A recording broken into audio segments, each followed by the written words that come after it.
So this week we have Trent Morris back again, and we're going to be talking about the future of ocean freight. How does he know what the future is? We'll find out coming right up.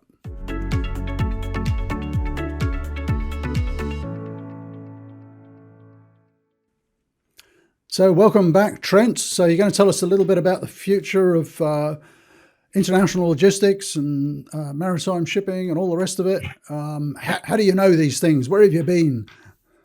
Absolutely, Rob. I'm just going to take out my crystal ball and predict the future. No, I've been at the Trans-Pacific Maritime Conference in Long Beach, California, over in the USA. And, it's a fantastic forum, and I do recommend people consider going to events like that. But at this specific one, you get most of the top players throughout the industry. The CEOs of all the major shipping lines were there.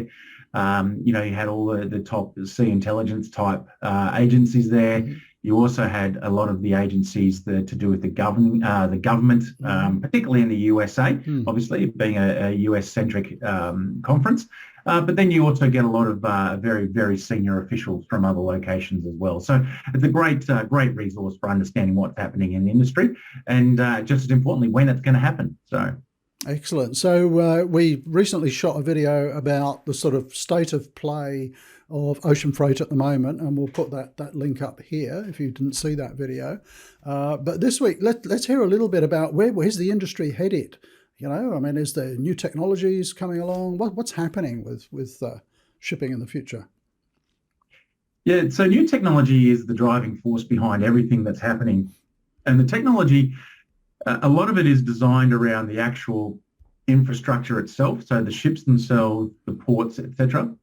But it's not just the software side of things, which is where the discussion normally has been in the past.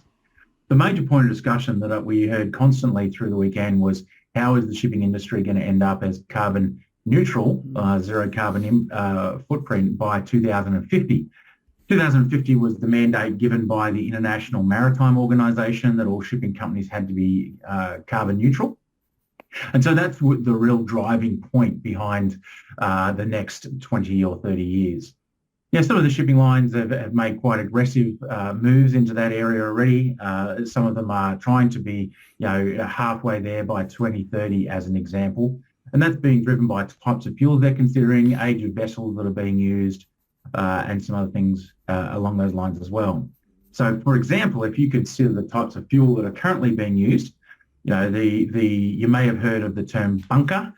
Bunker, if you consider oil, crude oil, and you think about all the things that oil makes, specifically things like petrol and different types of gas products and kerosene and jet fuel and diesel, well, bunker is what's left after all of those good things are taken out of the oil. It's literally just a black, disgusting, smelly sludge. And that's what ocean vessels typically run on. And so they're looking at, because that's a very high density pollutant and it releases huge amounts of carbon into the atmosphere, they're looking at different technologies to try and combat that. Some of the technologies are lower carbon at the moment. Some of them are the same level of carbon but have lower levels of pollutants. So they're the other types of toxic gases that get released at the same time. Some of them are zero carbon. So some of the fuels that they're looking at are an ammonia derivative, which is apparently quite a low carbon product. They're looking at a synthesized LNG or liquid natural gas, which has come from more like a biodiesel sort of arrangement. They're looking at hydrogen as a potential power source, and there's even discussions around the potential for nuclear. I was going to ask that because that's sort of in the news at the moment. Australia is buying nuclear-powered submarines from the US. I noticed that was made very clear. Yes. And in the back of my mind, does it make sense to have nuclear-powered container ships? I mean, presumably it's a very expensive propulsion system. To my simple mind, it absolutely does. Ironically, obviously, we can't have nuclear power in Australia. We can have nuclear-powered submarines. But with respect to the ships themselves, these vessels are far larger than anything in the US Navy fleet. An aircraft carrier the size of their largest, which, if I remember correctly, is the Harry S. Truman, is not even half the size of some of these really big 22,000 TEU size vessels and the big bulk tankers and so forth. So nuclear has to be considered. Whether or not it's cost effective is a different matter. And it's also technically it is zero carbon output. You know, it has other types of waste that need to be considered, but yeah, so that is something they're looking at. So there's lots of different options that they're considering, and some of the shipping lines are already placing bets on those. One of the good things, believe it or not, if there is a silver lining to the last 3 years, is all the shipping lines now have full bank accounts.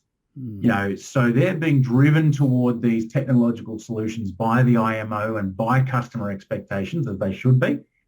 And now they've got full bank accounts to go and invest in it. So, for example, Maersk have already started, I believe it was Maersk have already started aligning with the ammonia fuel type, for example, you know, which has been approved as the toxicity of ammonia can obviously be dealt with through the scrubbers and so forth in the ship. And they're already looking at that technology. Other shipping lines, you know, for example, the One Group, which is the amalgamation of NYK and others, they're more looking at the synthesized LNG proposal, which obviously comes from, you know, corn and other products of that nature. So they're out there actively looking now and looking to invest. The other thing that's driving that investment is the fact that, you know, the IMO are starting to push back on allowing vessels of a certain age to no longer run on the world's trade lanes. So, for example, a lot of shipping lines are no longer running vessels that are 2009 and older.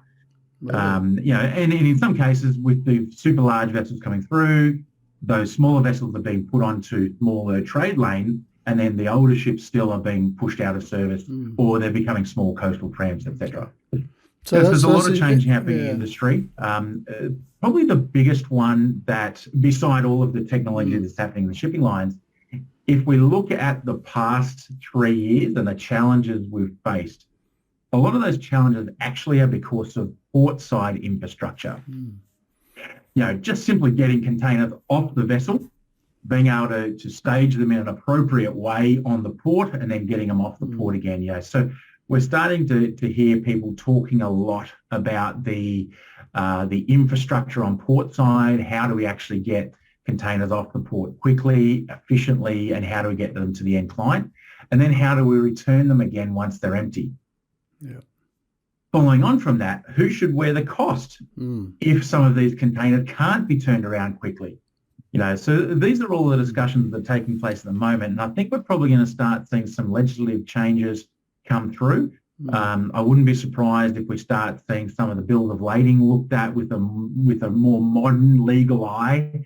You know, the bill of lading system's been around for hundreds of years, and it's always favoured the shipping lines. You're starting to see a lot of noise, particularly in some of the government, about challenging those terms and conditions, or the bill of lading, if you will. So yeah, so we're seeing a lot of interest at the national government level within shipping. Some of that's being driven by consumer expectations. Some of it's being driven by just pure reality, and then some of it's being driven by the fact that for a long time the shipping lines really have had the authority on the open ocean, and that's starting to be challenged by the customers and therefore by the governments. So we are expecting to see a lot of change, physical infrastructure, with respect to the actual vessels themselves, the port side, the technologies they use like fuel, and the systems, the software systems that govern all of that. And then finally, I am expecting to see some legislation changes coming up in the near future as well. Okay, interesting. Now, someone is bound to comment down below, so I'm going to ask the question.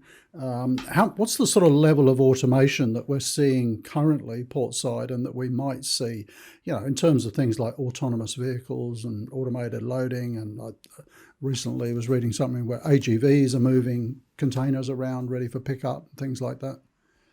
Yeah, look, that's a great point. You are starting to see it. There's always going to be challenges from the various elements of the human side of the discussion as to why AGVs can't do the work. In my opinion, it's an industry that's ripe for automation, specifically around the unloading of ships, etc. I think there's always going to be a certain amount of work there for people, but it does need to be more automated. The challenge with some of these vessels, however, is beyond what I would suggest the technology would currently allow with respect to automation. So, for example, a 22,000 TEU vessel you can't unload all in one go from one side. The vessel actually needs We'll to be fall over. repositioned a number of times, and the container's taken off slowly on each Yeah. side to make sure it balances and doesn't fall over, etc. Yeah. So there's definitely a place for automation. I think the big one is really looking at how do we get trucks off the port, and how do we move everything to more like a rail type system. Yeah. And then obviously the software. There's a lot of software providers out there who have started looking at this, and they're trying to get ahead of the game and offer something that's promising that others will want to get their hands on. So yeah, it's definitely an emerging market for that automation. And even some of the things I didn't think I would see in the near future. They had a good looking. I tell you what, it was a hot truck. Yeah, it was a fully electric truck. It was but it was interesting actually. As I looked at it, I thought to myself, well, why did they stick with the convention of having a long nose on the truck? Yeah. Was there a better shape? Because you no longer have to have that Yeah. thumping big diesel engine at the front. Yeah. Could there be a better shape for trucks? Yeah. So some of these things I think people are starting to think about. And as the industry changes, driven by legislation, consumer expectation, etc., I think we're going to see more and more of these changes. But it's not just the shipping lines that have got to change. It's consumer expectations. The fuel that we've been discussing is going to be far more expensive than bunker. So people are going to be willing to pay more for their goods if they're imported. Governments have got to be willing to invest in infrastructure around the ports and the rail, etc. So yeah, it's going to be an interesting journey over the next 5 to 10 years. I think so. Well, thanks for that summary, Trent.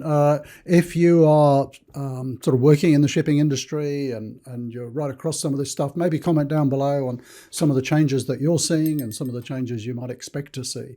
It'd be very interesting to hear from you. But Trent, thank you for joining us again. Wonderful to have your company and to hear all about your trip to the US, Long Beach, was it? And Long Beach. Getting all the latest information. So that's going to have to be a regular trip for you, I think. So. But thanks for joining us. Bye for now. Excellent. Thanks, Rob.